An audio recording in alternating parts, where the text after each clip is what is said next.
do a roll call. Okay, Brent, Here. Michael, Here. Joycelyn. Here. John. Yummy, Here. Michelle. Ron. Yeah. Okay, we have a quorum. Michelle had told us that she was unavailable. We're expecting John Laney, so there is an agenda in front of you. Somebody want to make a motion to approve the agenda? So moved. Joycelyn. I second. Okay, there's a motion and a second. All those in favor say aye. Aye. Aye. Aye. Okay, the agenda is approved. Just to kind of a quick review of the agenda. I mean, we've approved it. We basically have three significant decision items today. One is the budget recommendation from the building committee. A second is the land acquisition for East Independence. And the third is a building maintenance review policy. So I am, I think, see, just an agenda, so we need to approve the minutes. all right, move, the minutes are in board docs. Somebody want to move approval? So moved. This is Joycelyn. Joycelyn moved. I second. This is Michael. And Michael seconded. Any discussions or any corrections? All those in favor say aye. Aye. Aye. Aye. All right, the minutes are approved. So Red Bridge East Independence. Red Bridge East Independence. I'm going to just turn this over to staff, but this is the transactional document about the land exchange between ourselves and Lane 4. And I'm going to turn it over to Mr. Potter. Right. So hopefully you've had a chance to take a look at this in board docs. There was a version of it there.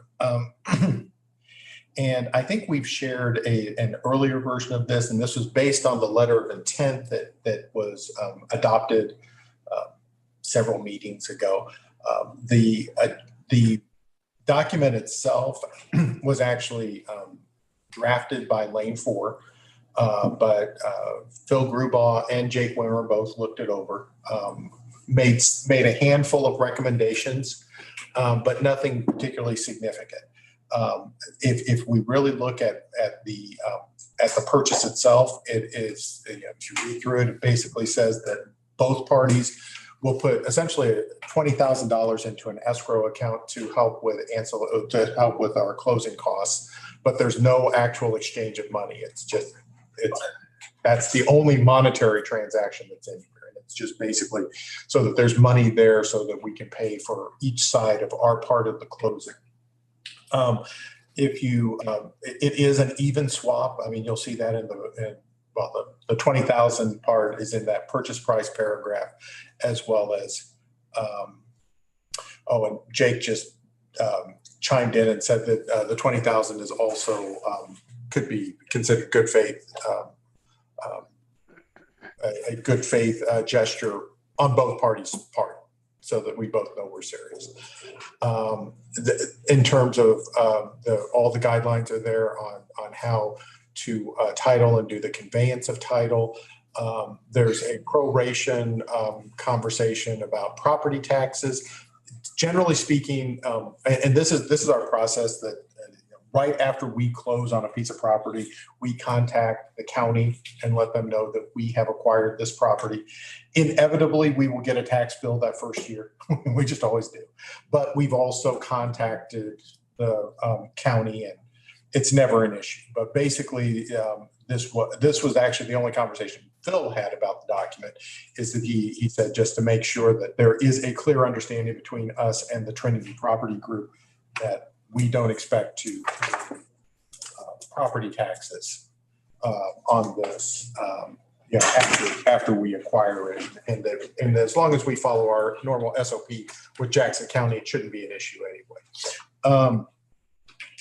And then a lot of this is just the standard coverage information that you have, in terms of hold harmless, covenants, restrictions, et cetera. It is considered a simultaneous closing. There's some stuff in here about eminent domain, which again, a lot of this is boilerplate that comes from Lane 4, because because of some of the stuff they're used to, but we don't foresee much of this being an issue on our side. So we have already started doing our due diligence on the property. Lane 4 shared some surveys with us and some phase 1 environmentals, really for the larger property in general, but we're not finding anything. Both parties can void the agreement if things are found during the exploratory phase, which would make us not want to acquire the property, and vice versa. I mean, if they discover that we've been burying a bunch of books or something on the property at Redbridge, they can walk away. But actually, that probably shouldn't. But we shouldn't be burying a bunch of books either.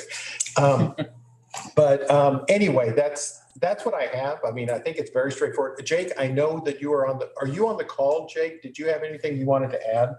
I know you've been working on the due diligence as well as the document itself. I am on the call. I think you covered it quite nicely, Steve. It's a boilerplate document. There's nothing special about it other than we're trading the property. There's no money exchange. There's no one that's going to get a commission. We get our property. They get our property. We get their property. And once we do the closing, everything's done. Yeah, thanks for pointing that out. Jake, I forgot to mention that about no commission, but yeah, neither the sale is without commission on either side. So this is Brent Schondemeyer. Actually, we've been joined by John Laney, just to let folks know. So are there any questions about the transaction? If not, happy to take a motion, happy to take a second, and then we can entertain any questions relative to any particular details about it.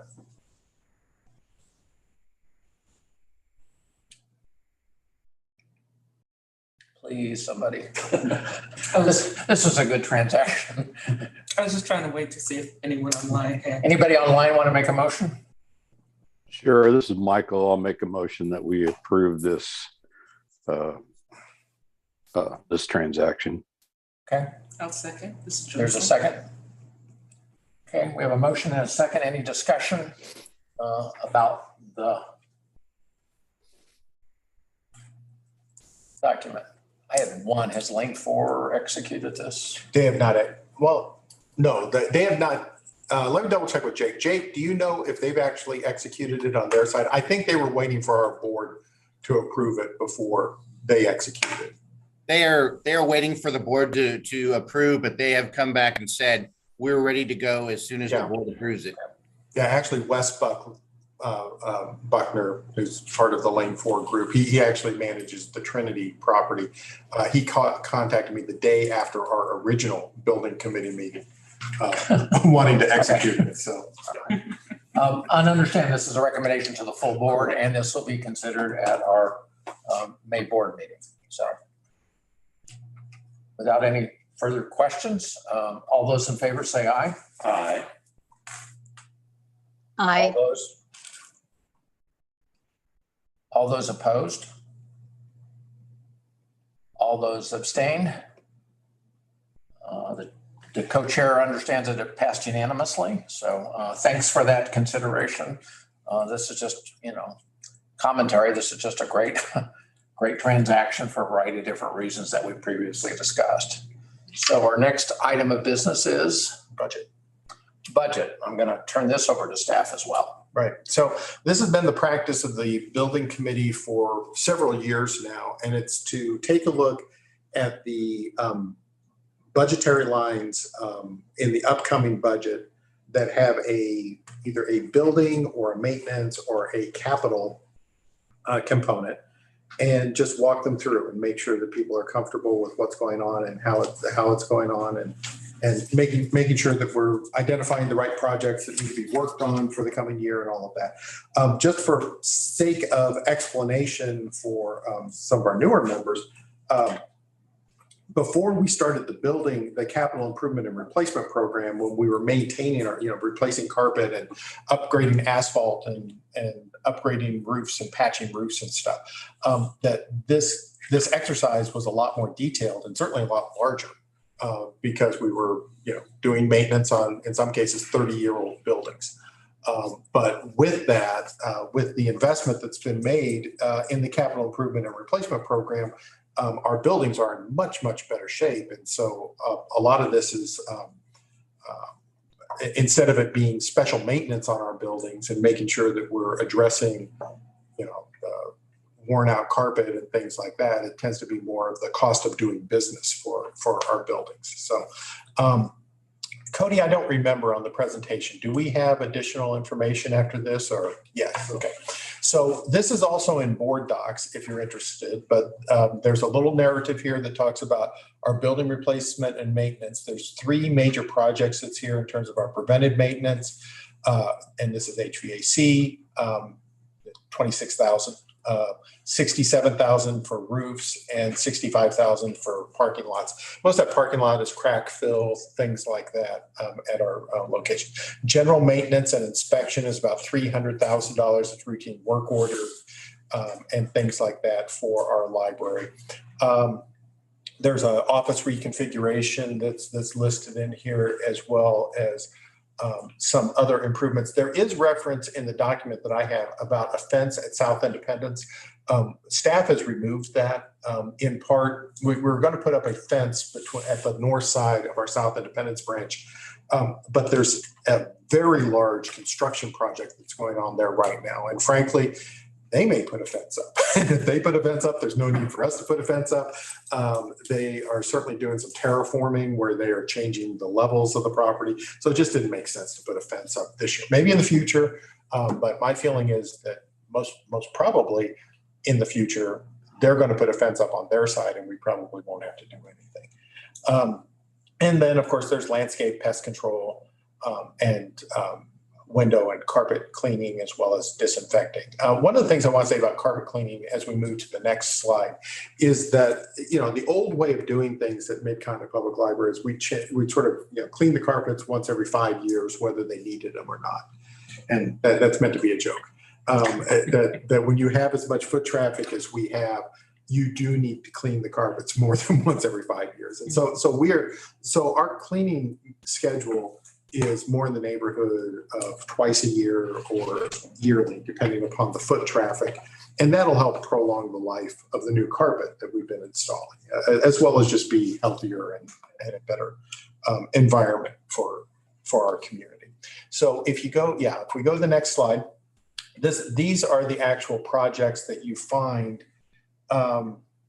in here, and Jake actually wants to interject something. I'll let him hear in just a second once we get through here. So this actually does get through all of the details. So how much are we going to be spending on HVAC, preventive maintenance, lighting upgrades, roof, and the roof is mostly roof repairs is what we're looking at here.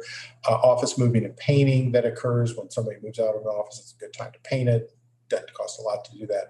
Our general work orders for the entire library system. So that's all of our buildings, any sort of work on book drops, sliding doors. We actually maintain those exterior sliding doors with a maintenance contract, as well as the movable partition walls to make sure that we get the most life out of those. General supplies, you can see there's not a lot in here. It's only $2,100 for supplies, parking lot maintenance, small branch projects, and corner guards at various branches. So these are just sounds like just those little corner guards that you put on wall corners so that if little kids are running through and they hit the corner, they have a guard there. They bounce off as opposed to get cut, which is a good thing. And then the next thing gets into some contracted services, which involves, usually you haven't seen this in the past, but we decided to start adding this into the general maintenance. So this is our landscaping budget, our snow removal, pest control, building cleaning, which most of that is outsourced to another company. We discovered that you could actually do a pretty inexpensive disinfecting of buildings. This became part of our SOP when we did a closure because of a COVID exposure. But we discovered that you could do this, and we kept saying, well, gosh, what? The company that actually does our janitorial can do this. And so we have them doing it quarterly during cold and flu season. At the beginning of cold and flu season, they'll disinfect our buildings, and they do it again at the beginning of allergy season, just once a quarter. And it's just something to kind of, help knock down all of the germs that are in our building. And then window and carpet cleaning. Obviously, with all the windows, all the natural light that we've got in our buildings, there's a whole lot more exterior window cleaning that's going on now.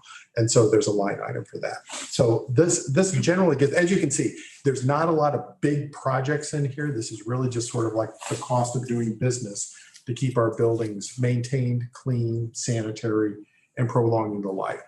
Jake, what did you want to say about carpet?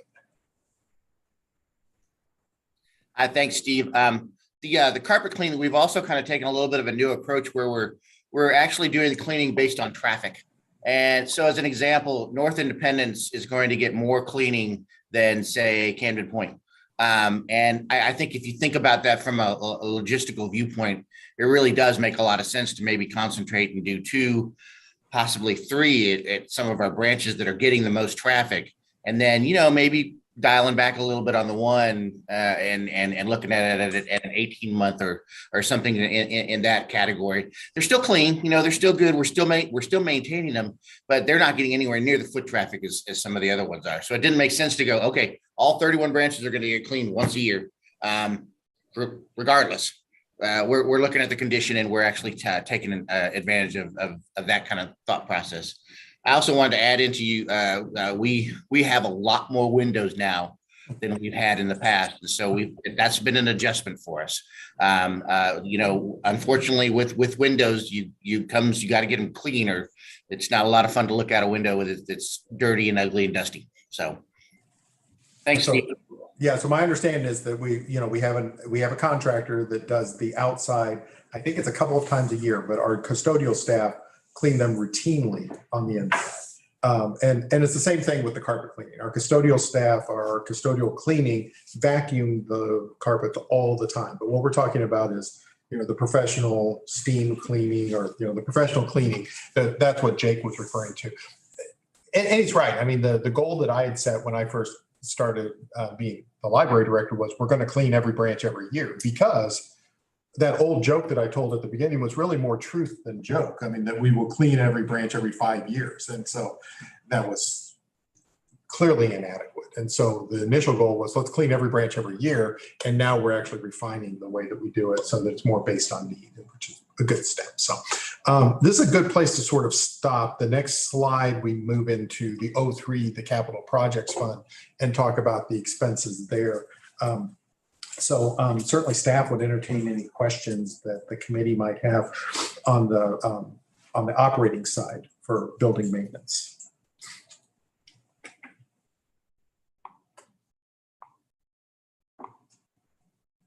So Brent Sean, our co-chair, I want to acknowledge the formal inclusion of landscaping, because that's kind of been an on and off sort of topic, and just understanding that that's a cost of the buildings and how we want them to appear and the like. So thanks for including that. Well, and if you want it to be something more than xeriscaping, which is, plan it and just let it go, which is kind of what we did in the past, then you have to allocate more than what you allocate for snow removal. Because that was the old thing. Snow removal and landscaping were about the same. In this budget, both would be about 180,000. But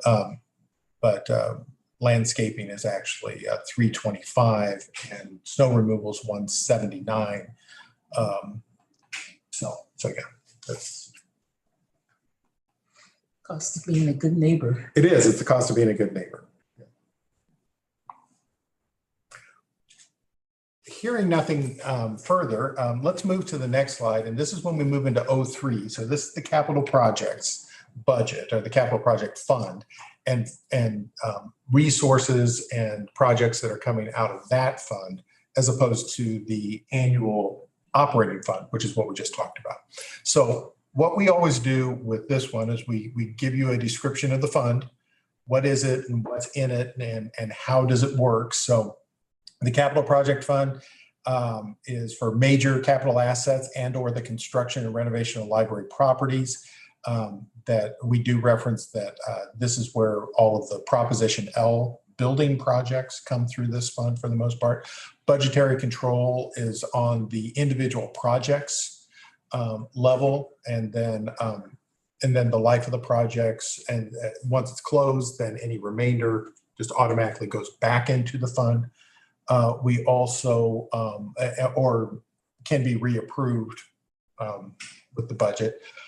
We do talk here with this paragraph that starts in 2021, the adaptive reuse of the Elbridge Arnold, that used to go on for about 3 paragraphs, but we're done now. So, so this actually does show that we are finished, and this is actually news for you all. Upon completion, there'll be about $200,000 in funds for the house that may be returned as part of the undesignated fund balance for the capital projects fund. So you might remember that on a couple of occasions, staff came to the board and said, you know, could we get money essentially to help us with cash flow, to help us with some things that maybe the library should be paying for anyway. What we are saying is that based on current estimates, there'll be about $200,000 left in the account, and that can be returned from the house project back into the general fund if that's the desire of the board at the appropriate time. Let's see, then next we talk about the capital project fund, the capital project and replacement fund that we are executing. It sort of defines that and does look like it'll be done in 6 years. And then just a little summary here that the facilities assessment that has budgeted $340,000 for a new reading rocket vehicle. That's something that we've started working on. We actually have information on it. We have a bid on it. We're starting to work on it. But the other thing that you do with the capital projects fund is that you put projects in here that can straddle multiple fiscal years because of either the complexity of the project or any number of other things. And certainly that's what's happening with the reading rocket. It's a more complex project. We put it in here, and it's coming. It'll probably be, in fact, we'll probably sign the paperwork for this in the next few weeks. That'd be my understanding, don't you think? I have no information on that. No information beyond. I mean, Susan and I have sat on a couple of meetings where our consultant has shown us the vehicle, and the vehicle has come in, you know, essentially right at budget, you know, and so we think we're going to be able to move forward on that. The other thing that was in here was security cameras, and we'll see this in just a little bit. It's not actually called out here, but we actually have a technology line to do some upgrading of technology that's in the capital projects fund. So if we go to the next slide is a summary of the capital replacement and improvement program. You can see most everything in there is listed as complete or in progress. The only thing that is pending is Smithville. And that's because it's a minor remodel. It really wasn't included because we had just built Smithville when we did the capital program. And so there's a carpet replacement that's going on at Smithville, but it's not really part of this. It's kind of listed as pending, but we're still improving and maintaining the building. So the bottom line, though, is that everything on here is either complete or in process. And in fact, Riverside, we actually moved Riverside, and we changed that. So Riverside now says, it used to say minor remodel, and now it says new because of what we've changed there. And it's also saying in process because it's, we're kind of starting on it. If we go to the next slide is the summary of the capital projects fund, our capital projects program with funding and with its, with its budget cost, with its land acquisition, hard costs, soft costs, and all of that. So you can see, just sort of see a summary of what that project, of the entire project there. If we go to the next slide, this is the actual budget, I believe. Yes, this is the budget for the coming year. So just to run you through this real quick, the first 2 lines are revenues. You can see it's $505,000 for grants and contributions. The 500, incidentally, is the Shoal Creek TIF, and the 5,000 is just miscellaneous donations is what we're expecting. And then Quan shows a disposal of the Red Bridge property of $1 million. And then somewhere down here, he's going to show the acquisition of down here at property acquisitions, he shows $1 million for actually showing Lee Summit, Green Valley, North Oak, and Green Hills, but that offsets, that 1 million offsets, which is really part of the property swap for that we just talked about. So total revenues for the year, total new revenues as budgeted for the year is $1.5 million.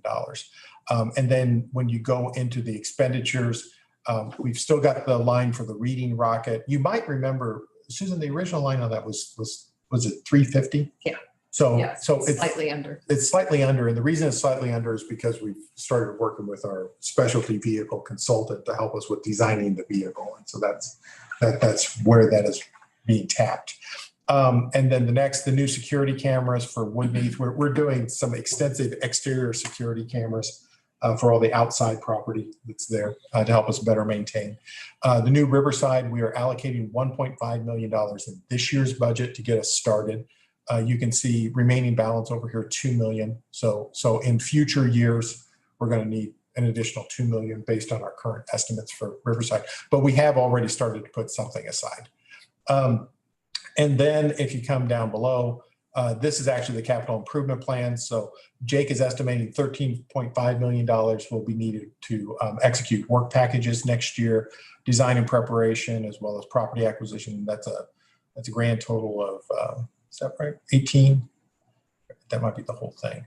And so it's $18 million. No, that's just the capital improvement program. So $18 million will be spent this year for the capital improvement program, which is within the fund balance.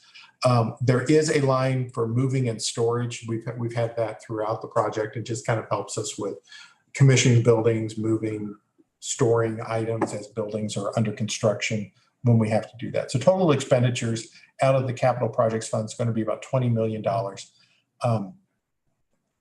grand total. And so that does include the 18 million for this year's capital improvement program. There'll be a little bit left at the end of next year to complete the program. So $18.7 million is what's being allocated out of the 03 capital projects fund.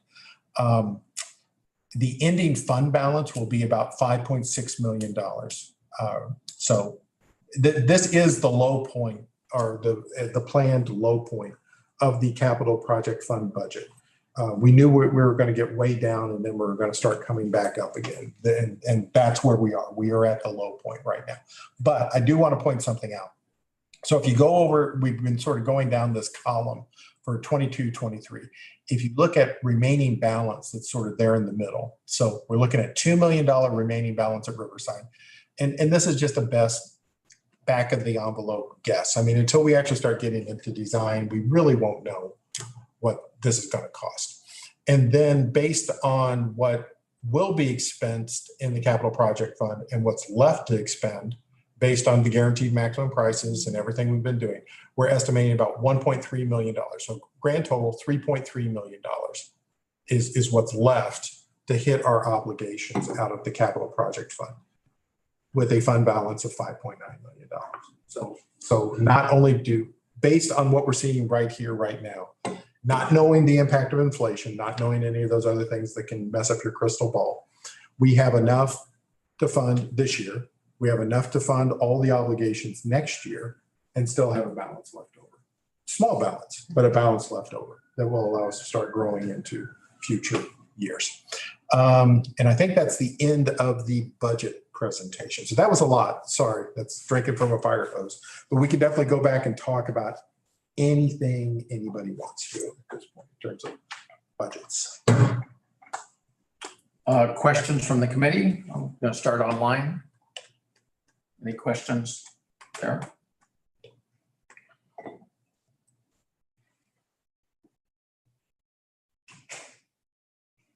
Questions in the room? I have more of a comment than a question. First off, I'd like to commend staff. This has been a real jigsaw puzzle to do 35 projects, not including some of the ones close by, but 35 projects in 6 years. And not only to fulfill our promises, but in some ways upgrade the promise. and to bring it all in budget and under budget and on time and ahead of time in a lot of ways. In some ways, we're a tiny bit behind, but then I don't think anybody predicted a global pandemic and supply chain. Exactly. And in the middle, yeah, that's my next point. Right. And to do all this while managing a pandemic and closures and extra community needs. And it's just, I would just like this committee to take a moment and pause and recognize what has been achieved under some very challenging circumstances has been extraordinary. And I commend staff and administration and your leadership and Jake and everyone else and all our partners, J.E. Dunn and SAP Helix. And it's just been a tremendous journey these last 6 years to look back and see not only have we done it, it's been done well, and we've done it on the budget. Thank you, Joyce. Yeah, this is Michael. Thank you, Joycelyn. And I would echo Joycelyn's comments. And I've just been along for part of the ride, and it's been a great ride. It's kind of crazy at times, as you guys all know. And but yeah, I'd just like to commend staff and everyone. Jake, thank you. Your expertise is really needed and has brought a whole new level, I believe, for me personally, but I think for just our team. So thank you, Jake, and thank you, Steve, for all the hard work you guys put in.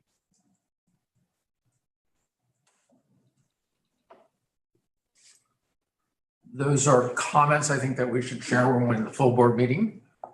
We've had the opportunity to think a little bit more about this and shepherd this and sort of look at it all. One passing comment in recommending this to the full board, there are 3 capital projects that are in there, Green Valley, East Independence, and Riverside. And these are projected numbers, and that including them in the budget doesn't mean is that we've decided, because we will have to make individual decisions on each one of the projects as they come in. So I just want to say that improving this, we've not approved anything because we don't have numbers to approve, and that we would go through the guaranteed maximum, the guaranteed maximum price, which has served us well throughout this sort of process. So, any other questions? Any other comments? Somebody want to make a motion to approve this budget for inclusion in the recommended budget that will go to the full board? I'll make the motion, Mr. Joycelyn. Okay, Joycelyn's moved it. Is there a second? I'll second it. This is Michael. Okay, Michael, any further discussion? All those in favor say aye. Aye. Aye. All those opposed? All those abstaining? The co-chair says it was approved unanimously. Roll call. Yeah, I mean, I'm not so sure people heard whether you voted or not, so I want to pause and just sort of give you an opportunity to. Yeah, thank you. I tried to, and it was muted, and then they lost my opportunity. So yes, I'm voting yes. Okay, all right, Thank you. all right. Thank you.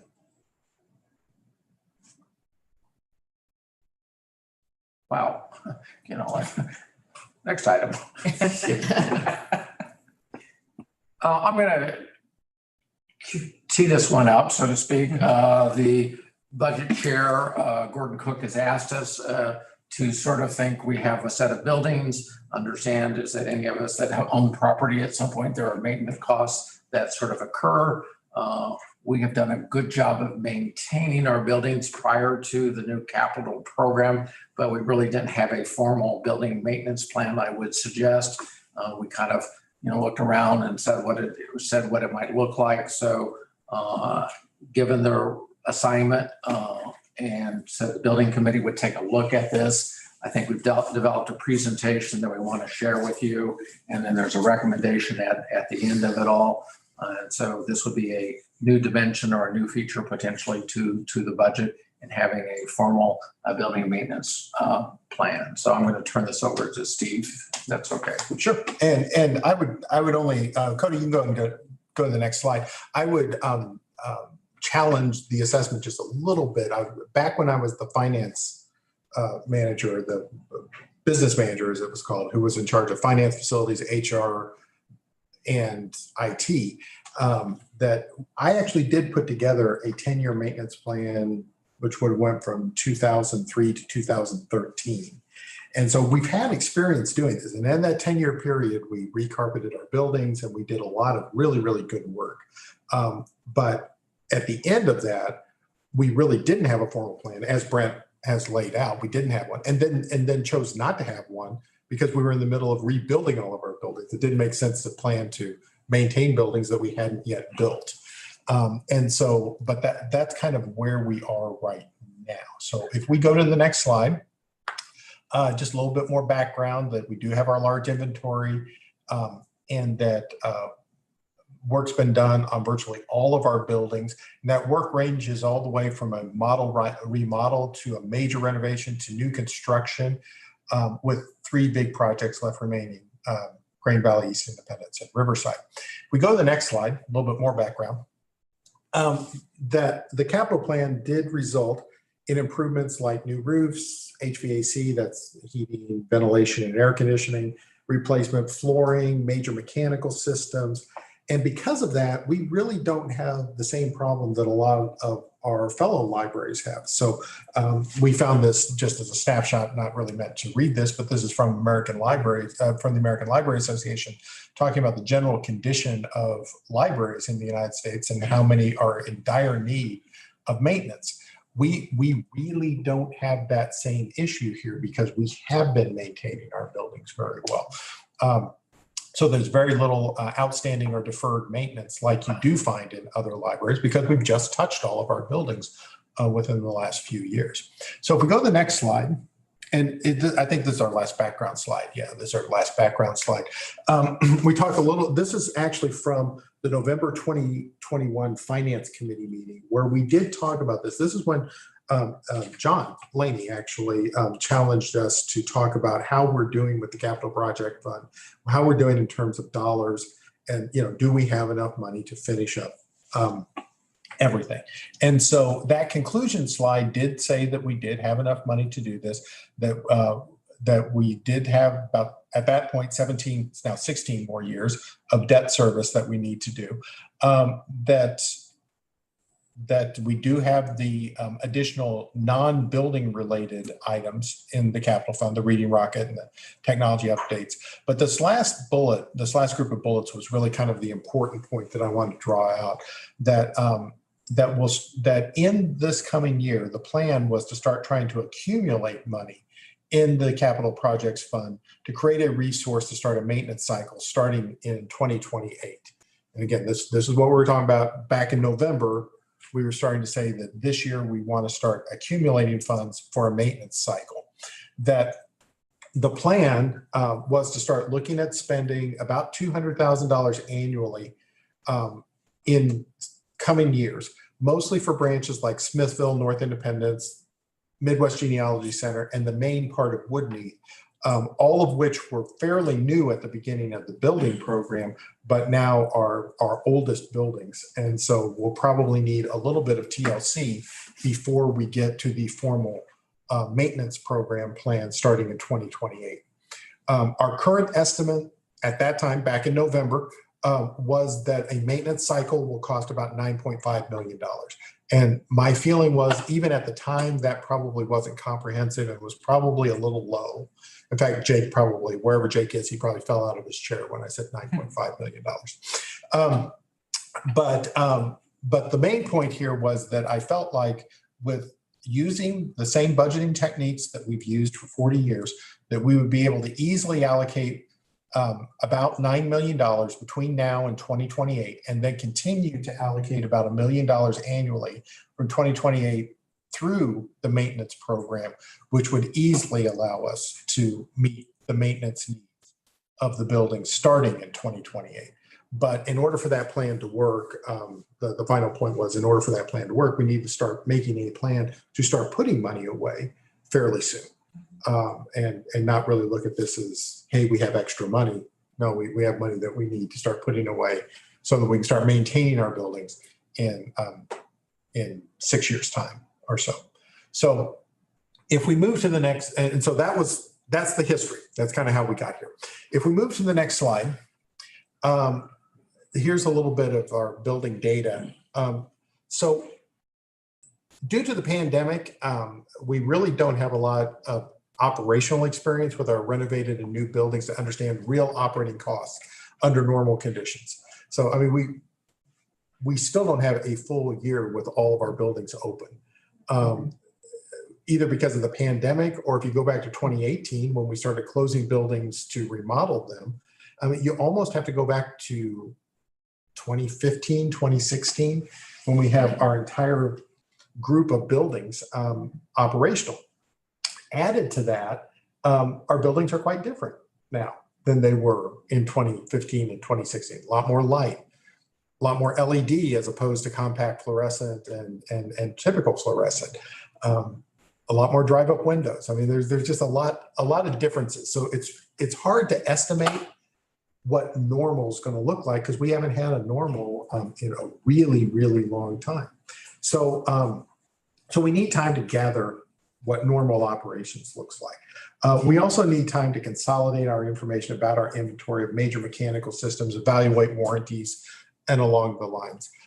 Jake has all of that. He's been collecting all of that in my studio plans and other software that we have, but he just needs time to, I mean, because he's been getting it and filing it, he needs time to analyze it. And mostly he's been getting it and filing it and then moving to the next project right now. So we need a little bit of time to analyze it, to figure out, exactly how much time should we be able to get out of the carpet? How much time should we be able to get out of the hot water heater and things like that? It just needs a little bit of time to be with the data.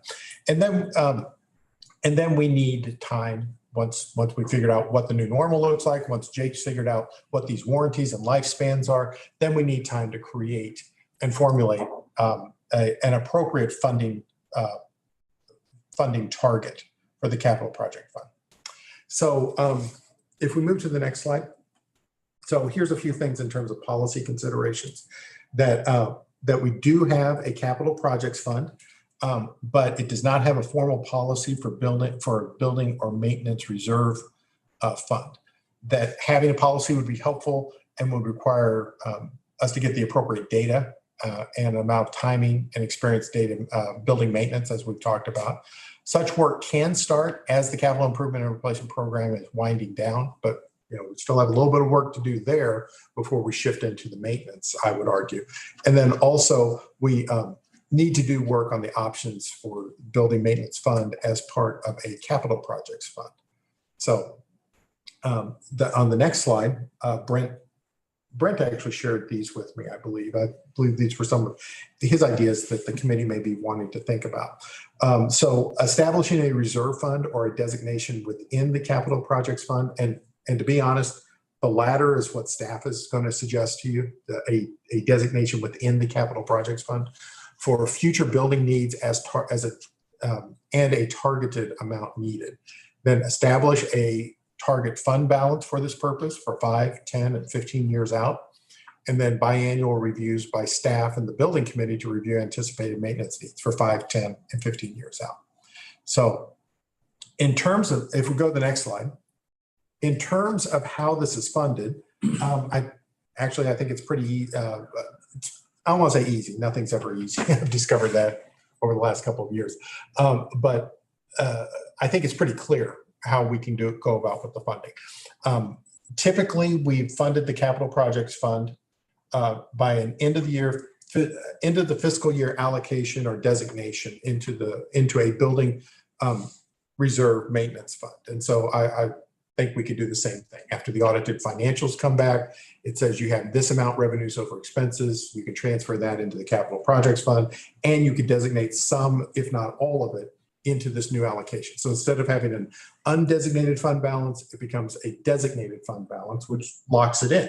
It can only be used to maintain the buildings and for this purpose. So that's one funding option. Another funding option, consider an allocation from the existing operating fund balance to establish to the new building maintenance fund. Current reserve fund is between 20 and 50%. Actually, it's 49% according to Quan. I talked to him like last week about that to figure out where that's going to be. It's going to be 49%.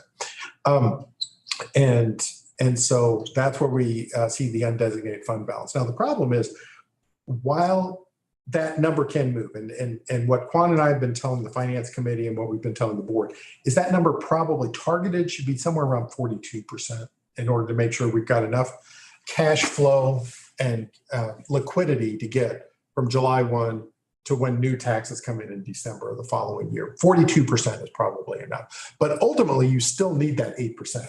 That 8% you're going to need at some point to pay for operating funds. So it's not like it's necessarily just, extra money. It's kind of extra one-time money, and you might have to draw it back depending upon what the operating budget looks like. So you want to be careful about taking money out of the undesignated operating fund balance for this purpose. That's the only thing, but could be done. And then a formula that would allocate funds on an annual basis, a flat amount over a specific period of time, or an escalating amount that would include higher amounts in outlying years. So basically just, once you figure out what your bill amount is, and then we're going to fund, let's make it a $10 million budget so it's easy and over 10 years. So you need $1 million a year over 10 years, and you just figure out a way to allocate that on an annual basis.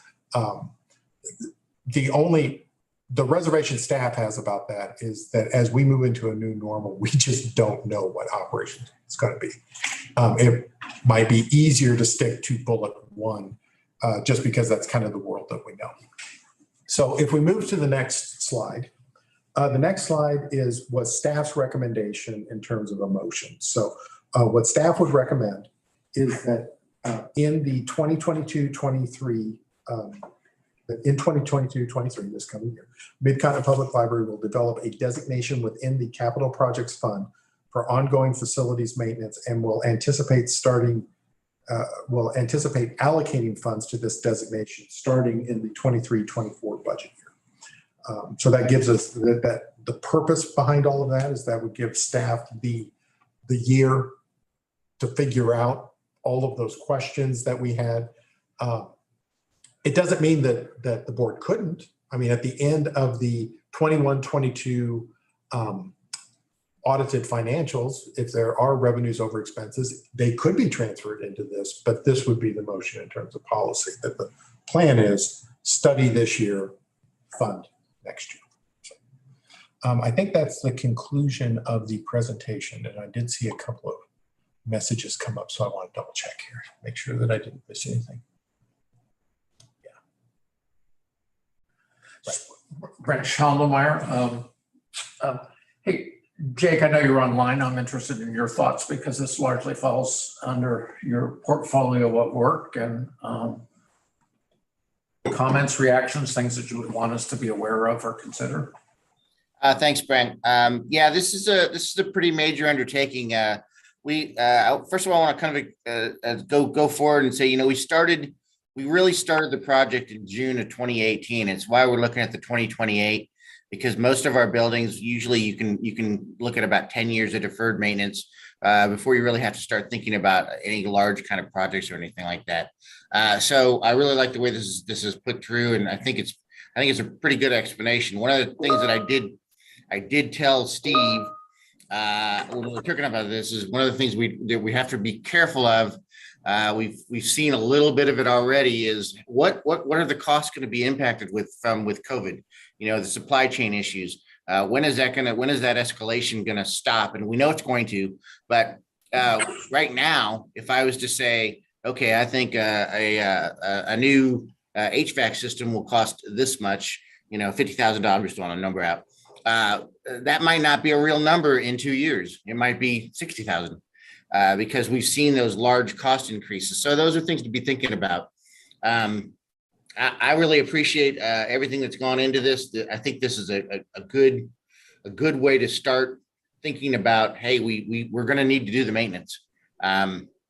we are going to need to do some certain things to the certain branches as we're coming up. I will like to put out there that we are going to look at some roofs in the next year or two that need to be replaced. So those are just little things that I'm seeing as we're moving forward.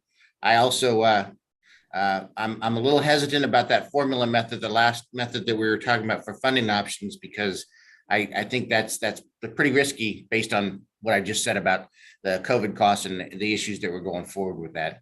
I think this is a great start. I have quite a bit of stuff already in line for what we're looking for to budget, but it's going to require more work. Thank you. If I can interject, just clarification, just in case you heard it piqued your interest, but you just decided not to say anything. When Jake mentioned something about roofs, and you might be saying to yourself, well, gosh, didn't we just replace every roof? Why would Jake be talking about a roof right now? In some cases, early in the building program, like back in 2018, we had roofs that we knew we had another good 8 years on or so. It wouldn't have made sense to replace the roof then. But now we're at a point where we only have a couple of years left on them, so we may want to replace it. Basically, we got another couple of years out of them. But in most cases, we're not talking about ginormous roofs, except maybe the Midwest Genealogy Center, because of, and of course, that really wasn't part of the capital program. So anyway, just a little bit of clarification. Any questions from the committee? Well, this is John. There's just a comment. I really agree with this. I think it's badly needed, and we have needed it, and we have enough information to begin this process and wait until we get more accurate information. We can always change things a little bit when we get that. My question is, what is the process for getting this done? It's a motion. We would make the motion, and that's fine. Mm-hmm. Would that motion go then directly to the full board? Mm-hmm. Okay. So then that means that the full board would take action before the finance committee meets to recommend a budget to the full board. Correct? Yeah. Yeah, that's true. And what this does is it actually creates the process by which we're going to maintain the building. So right now, there's not a process, and there could be 5 different ways. I mean, one way would be maybe one board member thinks we should be creating this formula like we were talking about. Maybe another board member thinks that we should wait until our roofs start leaking and then start worrying about it. I mean, so there's not a process. And so what this does is this says, this is our process. Our process is we're going to create a fund designation, because right now there is no fund designation. Theoretically, I mean, it says that the 03 Capital Projects Fund is supposed to be used for capital, but theoretically you could go in at any point and use any amount of the undesignated fund balance for any purpose, so long as the board voted to do so. What this is going to say is that there will be an allocation within the capital project funds for maintenance and designated as such. And that's going to happen effective 22-23. And then no later than 23-24, there will be anticipated funds being allocated into that. So creating the structure, kind of like taking the glass out of the cabinet. And then we were talking about how we're going to pour water into the glass. So, but that doesn't preempt any discussion that the finance committee might want to have about the time to start this. Is that correct? No.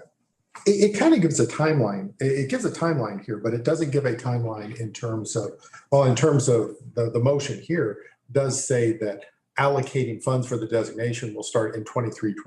So if somebody wanted to say, we need to put, we're estimating this is going to cost $9.5 million. We need to put $9.5 million into it this budget year. This motion actually would suggest that we wouldn't do that. Oh, yeah. Well, I don't think that would be a part of the discussion, but there might be a part of the discussion about starting the fund this year and putting a placeholder amount in, whatever that might be. So sure. That's still an open possibility for discussion. Okay. It could be. Yeah. Yeah. Well, just for clarification, I think what this does in my mind, what this does is say, we're going to within the capital projects fund, we're gonna have this lockbox, Lockbox. a lockbox Yeah. for maintenance. And we're gonna put money in that regularly. It doesn't mean that all the capital project funds will be in this lockbox, but we're gonna designate this so we can start putting it away and having it there used specifically Right. for deferred Right, maintenance. which is smart. It's very smart. policy. Because then it doesn't get pulled for other uses and it's available. But what staff will have to remember, and we as a board will have to remember, is when we start doing that maintenance, to make sure that we use those funds before the capital project funds. Well, and actually, the waiting, as this suggests, to the 23-24 budget makes some sense because of the uncertainties that we face this coming year. I mean, Yes. nothing's been normal. And we don't know what's going to happen this coming year. We don't know what is going to happen in terms of the need for budget. And so how we make our year-end transfers is going to be a little tricky this year. And I think we need to be careful about that. This is Brent. 3 comments. I see this like a 529 plan for buildings. Yeah. You know, it's there. It's intended for a particular purpose. I think we would want to go back and talk about this in the finance committee meeting because we did get this assignment from the finance committee, and just to let them know we've thought about it and we've worked through it, and this is what we would recommend. But as a policy, is that this would be ultimately an action by the full board. I also see this a little bit like the health insurance fund that we established. You know, you have it for a particular purpose, that you don't forget it, but you look at it periodically and do that. So hey, Jake, do you have the tools that you need to assemble and analyze all this data? Yes, I do. Okay. And I might be coming asking for help here and there, but for the most part, I think we're in good shape. We've got really great staff, very competent in figuring out what we're looking at based on the history that we have. It's just, you know, the big thing is, like, I hate to sound like a broken record, but with COVID and everything, there's just some things that are going to change. And I think we all have to be aware that those changes are going to come, and there's really not a lot we can do about them other than to plan for how we're going to fix and move forward and maintain in the future. And some of those changes could be favorable on operational side. Some of them could be unfavorable in the terms of cost of materials. Until you net it out and understand it, we really don't have a real solid sense of where we might be. So any other questions from the committee? I'm particularly looking for people that are online.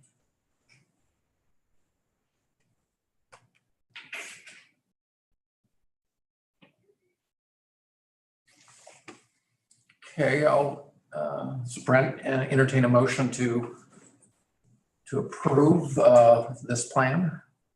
I would suggest maybe the motion that's on the screen. So moved, Ms. Jocelyn. Joycelyn moves. Is there a second? I'll second the motion. Michael, I'll second it. Okay. No, let Michael go. Oh, okay, thank you. Okay. One of those with last name beginning with L, seconded. Yeah. Yes. Okay. Any further discussion? All those in favor say aye. Aye. Aye. Aye. Okay, all those opposed? All those abstaining? Let it be noted that the motion passed unanimously. Thanks to staff who paused during a very busy period of time to kind of do this work. And I think it's an important policy development to add to our management of the funds we have available. So.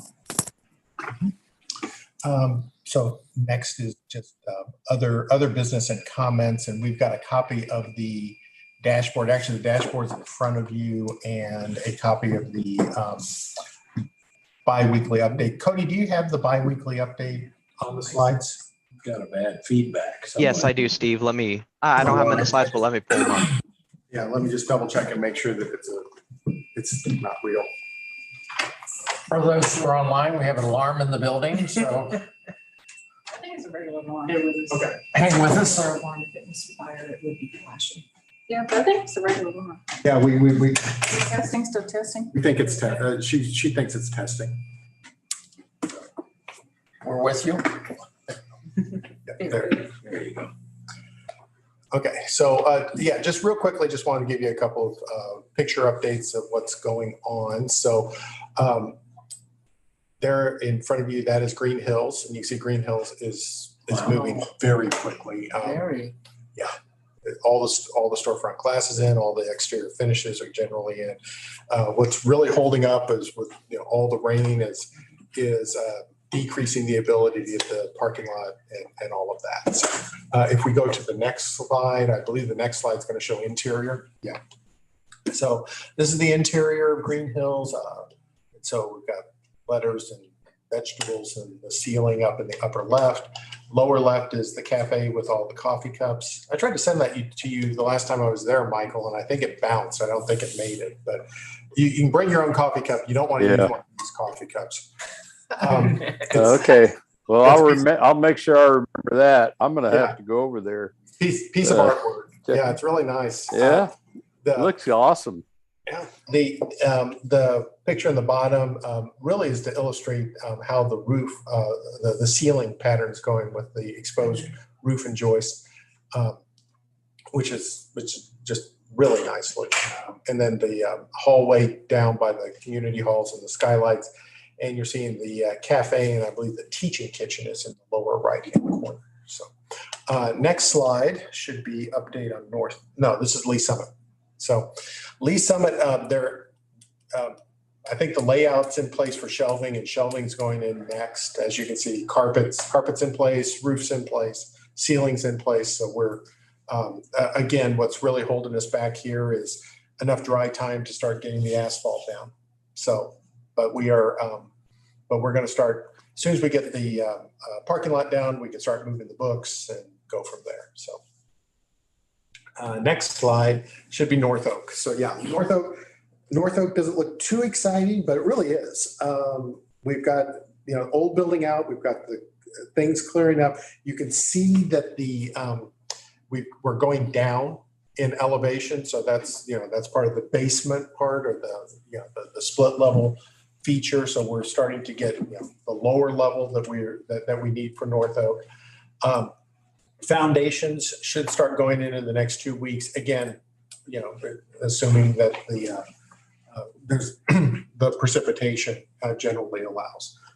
So that's where North Oak is, and I think that's the last of the update images. So,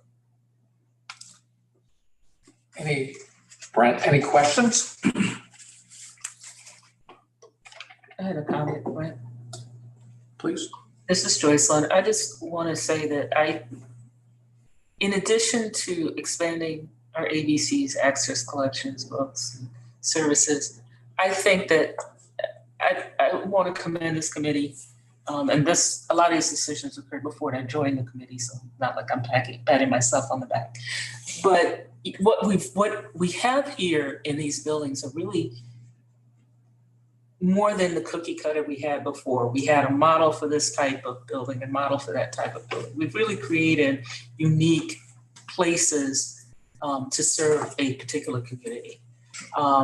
We have similarity across our system, but I can go up to Green Hills and have a very different experience than I would have at East Lee Summit, for instance. So I think that creates kind of the opportunity for our patrons to take road trips and experience their library in different settings. And I think that's really a nice thing. We have a lot of libraries and they could start all looking alike, but they do have a theme, but the experiences can be very different at each one.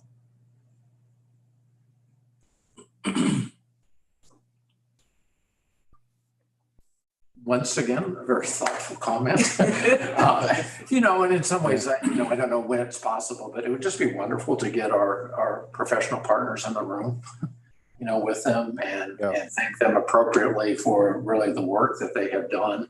So there's the elements of design and the aesthetics, and we've had some interesting conversations about that. But I think that they've also designed in relationship to the site, which is a little bit unusual. We have more green space around our site. We've not tried to kind of create a flat level, world and park something on it. And to your point, I don't want to disparage them, but I think if you go to the Kansas City Library, there's these two signature libraries, and then there's other branches that look all the same, and that's not what we have here. So,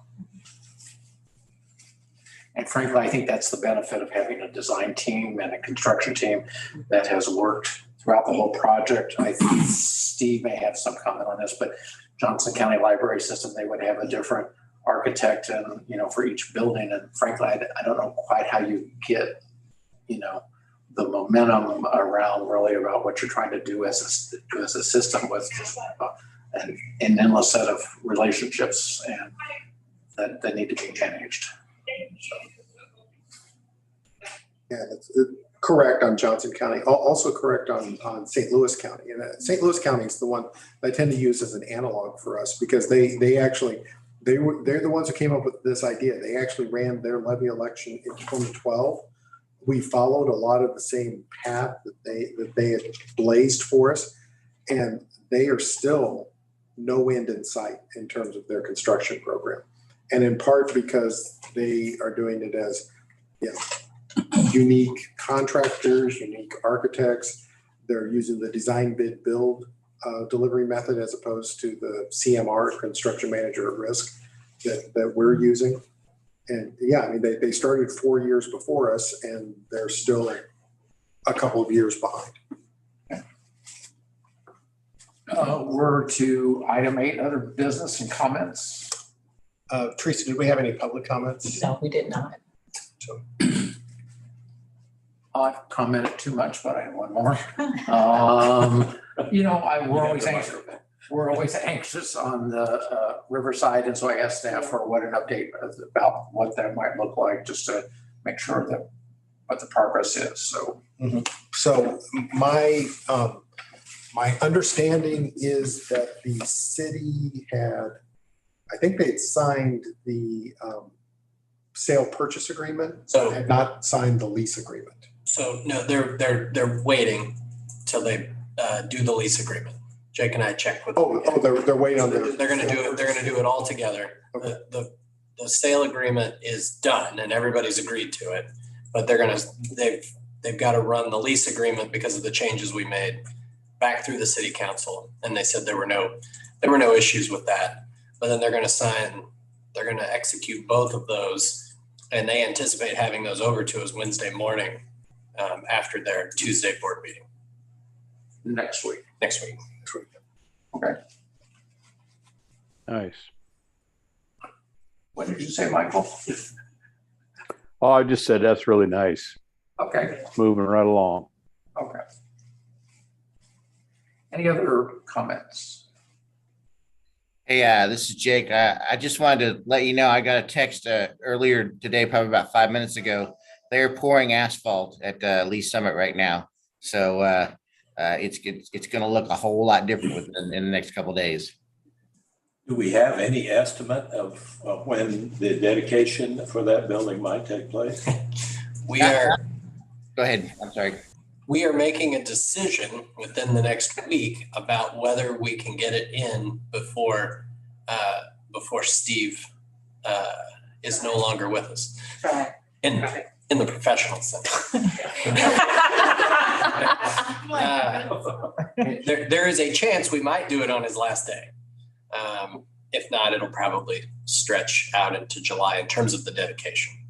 Sounds like we're going to have the building sometime in mid-June. So the question we're going to have the building sometime in May, then we'll be able to open sometime in mid-June. And, we always do the dedication. We let them work out a couple of kinks before we do the dedication. So Forget the kinks. And June's correct. We look to have a soft opening second week in June is what we're shooting for. So and the way things are going right now, I'd say that's very doable. I'm very excited about that. We're it's everything is finally starting. We're getting over all the rain and the issues that we had up there to begin with. But wow, that building, if you haven't driven by it, you need to. It really stands out. Now it's a library. It's awesome. Yeah, one of the things we learned, this was during the renovation, the moving of Smithville and the renovation of North Independence, and removing all the stuff out. Basically, we set up a situation where we borrowed the moving carts to move the collections for both of them, and then put them both back to back. And I think both of them were either in the fall. It was late fall. And so we were getting a lot of rain that you get in the late fall. And the problem that you run into with the library is that don't have a parking lot, just come in without the parking lot. It doesn't really work. The weight of the trucks driving on an incomplete parking lot ruins the sub base. And so you just have to get to a point where you got the asphalt down before you can move the books in. You're just at the mercy of Mother Nature. So, but it feels like that's going to happen this week. I mean, I've been looking at weather forecasts. It's been pretty dry for a little while. Jake said that they're doing that paving. So I feel like we'll have it by June. It'll be open by June. I can guarantee you it will be like it was at Coleman Road. The minute the door opens, you will have traffic. Yeah. And you'll get those kinks worked out pretty quick because people are waiting for just cracking the door and they'll be in there. It's certainly true at John Knox Village. I'll tell you. A good meeting. We covered a lot of substantive actions or materials, and so I appreciate the committee's indulgence. Just going to run around the room and see any other comments. John, anything? Well, I shouldn't do this, but I'd be remiss if I didn't say that that I wonder if we made any estimates of all the new books that we are going to have to purchase because of the fading that will take place because of all these windows that we have in these new buildings. Is that a part of our consideration, Steve? Not new books, but new spine labels. We're doing new spine labels. We in all seriousness, we discovered that the ink that we use for our spine labels is not strong enough to handle the sun. And so I think We've purchased new new printers, and they are actively doing them now, but they have to come back in. So we're doing them in small chunks. There was actually, I mean, there were staff that were saying that the windows were fading all the books, but with our floating collection, we know that that's not the case. Because you can go in and you can go to where all the windows are at Eastleigh Summit, and you can see a book that originated at Parkville, and it's all faded out. It's the labels in the printing. It's The labels. Windows. It's actually, The issue. Well, so there's a little bit of rightness in what our forebears did, right? To There is. Well, build buildings without windows. Well, and definitely back then. Back then, the UV protection on the windows were not particularly good, and it would have faded them all completely out. But yeah, now it's not much of an issue. And we actually did do a quick estimate on energy savings, just a real tiny thumbnail. And we sort of looked at what a building cost was before the renovation and after the renovation. We're seeing savings. I mean, we did it for Grandview and South Independence, so we could get our two different utility companies. So. Yummy, any questions, comments?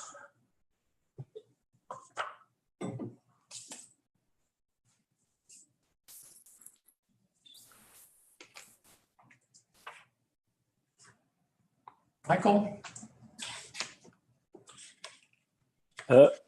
No, not really any further comments. Appreciate all the work that's been done and excuse me, and the direction we're heading. And yeah, just since I've been on, the building committee and the co-chair, and thanks Brent for rolling everything out, taking the wheel, and I just appreciate being a part of this whole process. It's really exciting, and again, just driving by the new facilities like Green Hills, I'm by there all the time.